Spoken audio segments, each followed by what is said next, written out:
was, sorry, it was Sgt Smith. Pretty generic.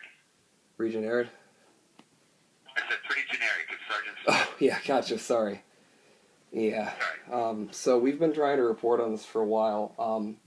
The initial incident, we lived in Highland Park in building 641, and we believe human trafficking was going on in the apartment over our heads.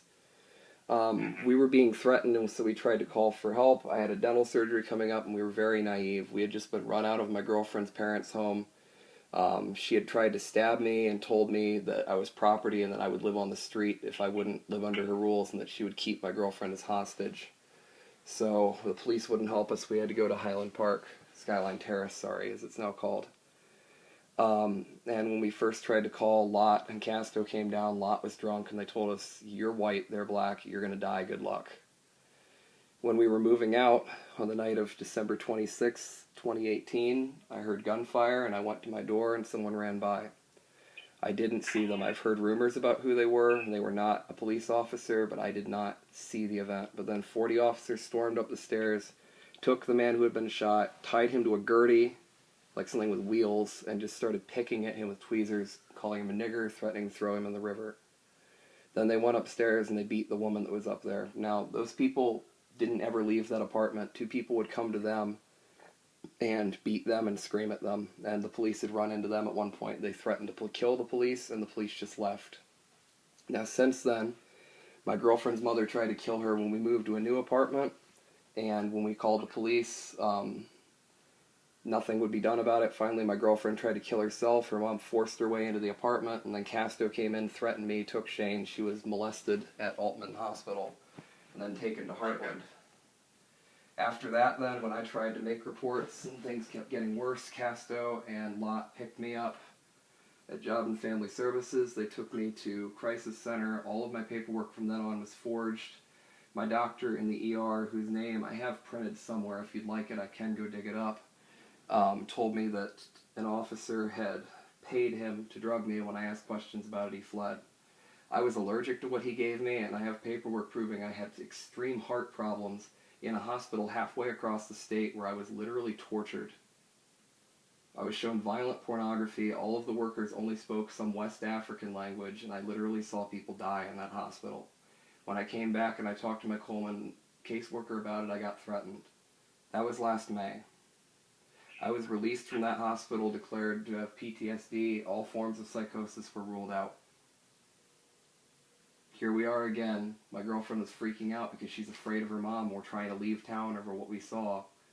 And, of all the times that my girlfriend's freaked out after what's happened to her, she's never been abducted or anything like this. She's never been thrown in cuffs without being read her rights, and that's exactly what Casto and another officer did, and with 2 crisis center workers with them. The crisis center won't even tell us if they sent anyone out. I think it's possible one of the workers is named Teresa, based on phone conversations I've had when I've been cussed out or screamed at, called a liar. Since then, I'm supposed to be speaking to Lieutenant Bosley, and I've not heard from him in 5 days, and in that time, my girlfriend's car caught on fire.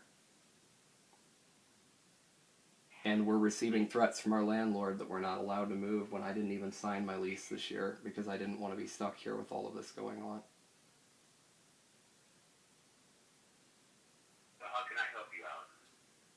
What am I supposed to do? I know which officers are trying to hurt me. No one will take a report. You're asking me how you can help me? I'm asking you how you can help me. Okay. Well, in regards to Lieutenant Bosley, who I think is the person that you were trying to get a hold of, I know you called this morning. Is that correct? Yes. What happened? Did it just get a voicemail or something? No, they told me they were going to connect me to him, and then they keep telling me he's busy. I'm willing to believe that, but I need to talk to somebody who's of a high enough level to talk to me about this. All right. And my condolences to everyone who's been implicated in the middle who's not a part of this. Well, I know that Lieutenant Bosley usually works between 8 and 4. I don't know where the disconnect happened today. It's possible they told me he's been in meetings. They might be about this. I don't know. If I call tomorrow, will I be able to reach him? Because if not, I'm going to have to tell the FBI that I'm not getting any communication out of this department. Yeah, if I was you, I would try Okay, between 8 and 4? Between 8 o'clock in the morning and 4 o'clock in the afternoon. Okay. And if I was you, I would call earlier on, before he would go to any meetings. Okay, so the earlier the better. Also, that would give you time that if something happened, say around 9 o'clock or 10 o'clock and you couldn't get a hold of him, you still had more time to try back at 1 o'clock before 4. Thank you, sir. Thank you. Have you, is your caseworker somebody that you can trust? Not really, not at this point. I've been trying to ask her to report this like to anyone, and they keep telling me there's no one they're allowed to report it to. I've gone to the bar, and I got threatened by them. I got a list of fake numbers to other bars in the area. I've tried to contact lawyers over this, and even police brutality lawyers have told me they won't handle local cases. Nobody seems willing to deal with this. Yeah, we don't know what to do at this point. You don't mind me asking, Alex? Yeah, I don't know. Diagnosis? Childhood, autism, and bipolar as an adult. They said they ruled out even that, and they want me to just identify as PTSD. Which is weird, but I'm listening to my doctors on this.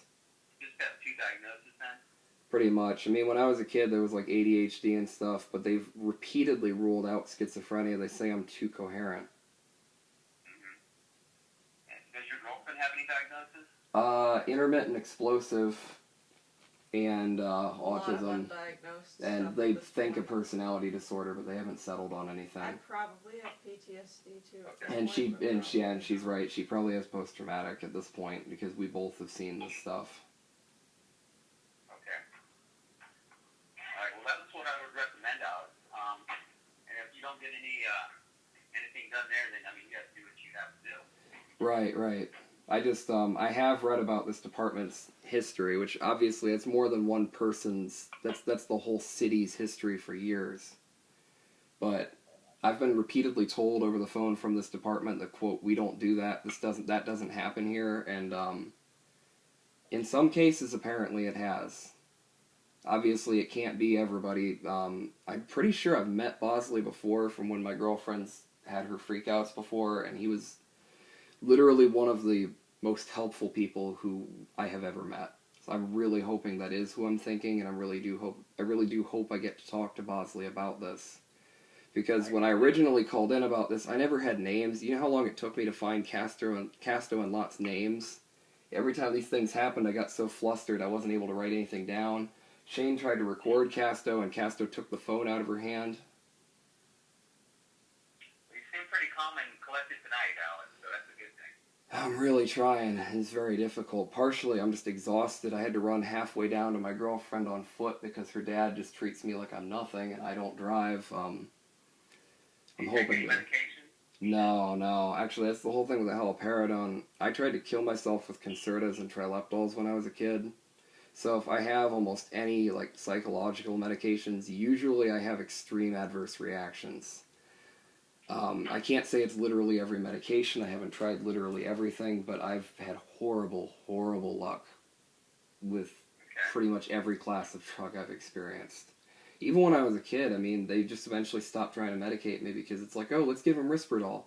Why did he, start throwing chairs and freaking out in school? Because they gave me Risperdal. I'm part of a very unique genetic ethnic group. My mother is half Sami. If you've ever heard of Sami people, they're Aboriginal people from Sweden. Okay. So I have some rather interesting, what they would call Denisovan genes.